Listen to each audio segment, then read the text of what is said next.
सुप्रभात कक्षा 5 के विद्यार्थियों।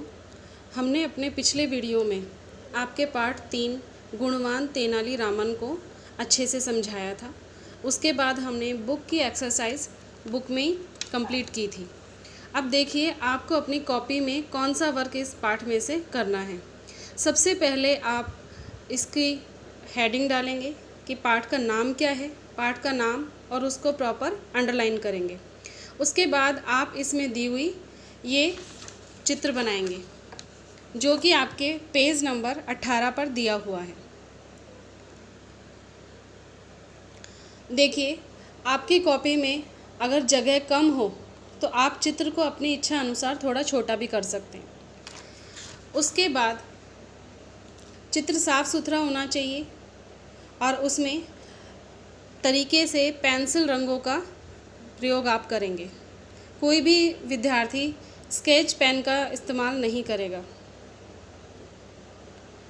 उसके बाद आपके पाठ में शब्दकोश दिया हुआ है, मतलब जितने भी कठिन शब्द आपके पाठ में आए हैं उन सभी का अर्थ सहित आपको अपनी कॉपी में लिखना है। शब्दकोश स्लिप से पहले आप फिर से पाठ का नाम लिखेंगे और उसको ठीक से अंडरलाइन करके लिखना स्टार्ट करेंगे। देखिए शब्दकोश प्रशंसा मतलब बड़ाई, तारीफ। दूसरा है बड़ा आदमी। बड़ा आदमी अर्थात जिसके पास में धन दौलत हो, मान सम्मान हो, शक्ति, सब कुछ हो, मतलब जिसके पास किसी चीज़ की कोई कमी ना हो। अटल, अटल मतलब पक्का, स्थिर, स्थिर यानी कि जिसको कोई हिला नहीं सके। जहाँ चाह वहाँ रहा, ये आपका मुहावरा है, कहावत है हिंदी भाषा की। देखिए इसका भी अर्थ यहाँ दिया हुआ है, जो मैंने पाठ के अंतर्गत भी बताया था कि किसी उद्देश्य की प्राप्ति की लगन होने पर उसके लिए आवश्यक मार्ग का मिलना, यानी कि हम जो चीज़ चाह रहे हैं उसके लिए जो भी हमारे लिए आवश्यक मार्ग है वो हमें मिल जाए। प्रतीक्षा मतलब इंतज़ार। वाद विवाद यानी कि बातचीत या बहस। नाना प्रकार की मतलब विविध प्रकार या अनेक प्रकार की। साहस, साहस का मतलब हिम्मत। निर्धन मतलब जिसके पास धन ना हो अर्थात गरीब। देखिए शब्दकोश पूरे लिखने के बाद में हम इसमें कुछ प्रश्न छोटे दिए हुए हैं, एक एक लाइन के, अर्थात लघुत्तरात्मक प्रश्न उत्तर हम करेंगे। ये आपके 4 प्रश्न दिए हुए हैं बच्चों। इन प्रश्नों को बिल्कुल सफाई से आप करेंगे और हर प्रश्न के बाद में 1 से 2 लाइन आप छोड़ सकते हैं। चारों प्रश्न में बहुत ही आसान से उत्तर हैं, जैसे तेनालीरामन किस गांव का रहने वाला था। नाम इसके नाम में तेनालीरामन के नाम में ही छिपा है कि तेनालीरामन तेनाली गांव का रहने वाला था, क्योंकि उसका नाम तेनालीरामन इसीलिए पड़ा था क्योंकि उसके गांव का नाम तेनाली था। कृष्णदेव राय के राजगुरु कौन थे। हमने पाठ में पढ़ा था कि सबसे पहले तेनालीरामन कृष्णदेव राय के राजगुरु से ही मिले थे और उनका नाम था भट्टाचार्य। तो आंसर आप लिखेंगे कृष्णदेव राय के राजगुरु भट्टाचार्य थे। प्रश्न 3, तेनालीरामन अपने मुंह को किससे ढककर दरबार में आया था। हमने तेनालीरामन का जो दूसरा किस्सा पढ़ा था उसमें जब महाराज ने उसे कहा कि मुझे अपना मुंह मत दिखाना, तो तेनालीरामन एक नकली चेहरे से अपने मुंह को ढककर दरबार में आया था। तो उत्तर में हम लिखेंगे तेनालीरामन अपने मुंह को एक नकली चेहरे से ढककर दरबार में आया था। महावत कौन था।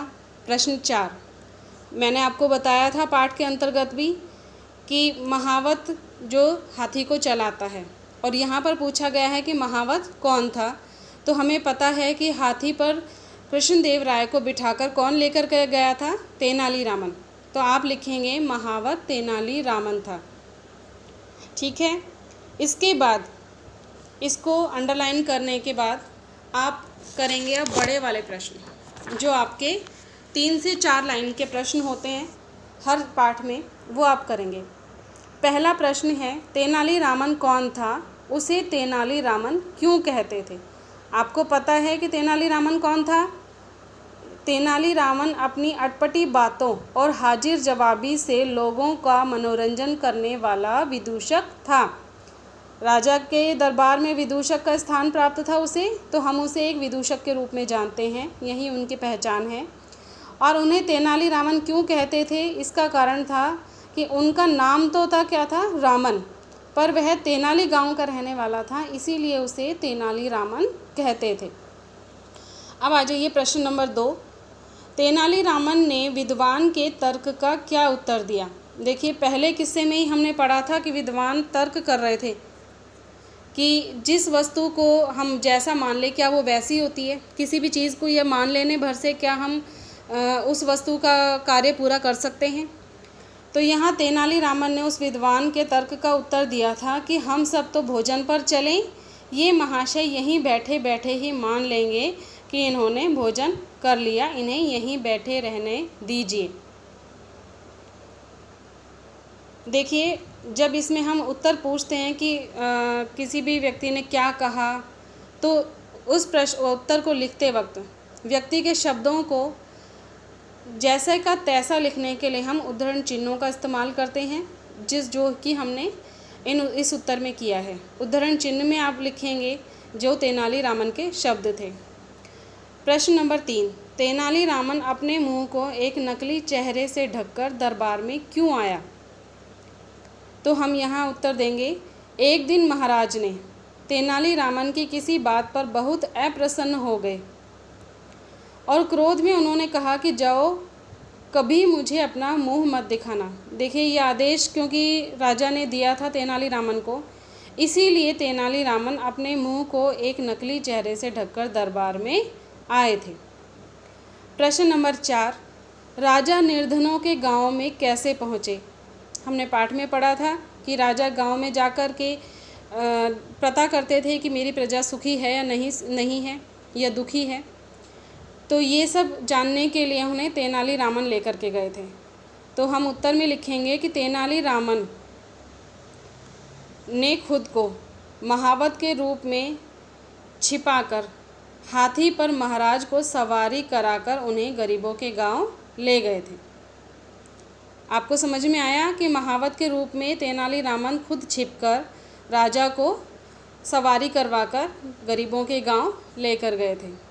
प्रश्न नंबर 5, तेनालीरामन के विषय में जहाँ चाह वहाँ रह उक्ति किस प्रकार चरितार्थ होती है? देखिए बच्चों, ये प्रश्न आप लोगों के लिए थोड़ा सा कठिन होगा क्योंकि इसका सीधा उत्तर आपके पाठ में नहीं दिया गया है। इसे आप अपने शब्दों में लिखेंगे। मैंने इसका उत्तर इस तरह से लिखा है, तेनालीरामन बचपन से ही बहुत बुद्धिमान और पढ़ने लिखने में बहुत चतुर था। क्योंकि हमें बताना पड़ेगा कि तेनालीरामन के लिए ये उक्ति किस प्रकार चरितार्थ होती है, मतलब किस प्रकार सही सिद्ध होती है। तो हमने लिखा, तेनालीरामन बचपन से ही बहुत बुद्धिमान और पढ़ने लिखने में बहुत चतुर था। सब उसकी बुद्धिमानी की प्रशंसा करते थे कि यह एक दिन जरूर बड़ा आदमी बनेगा।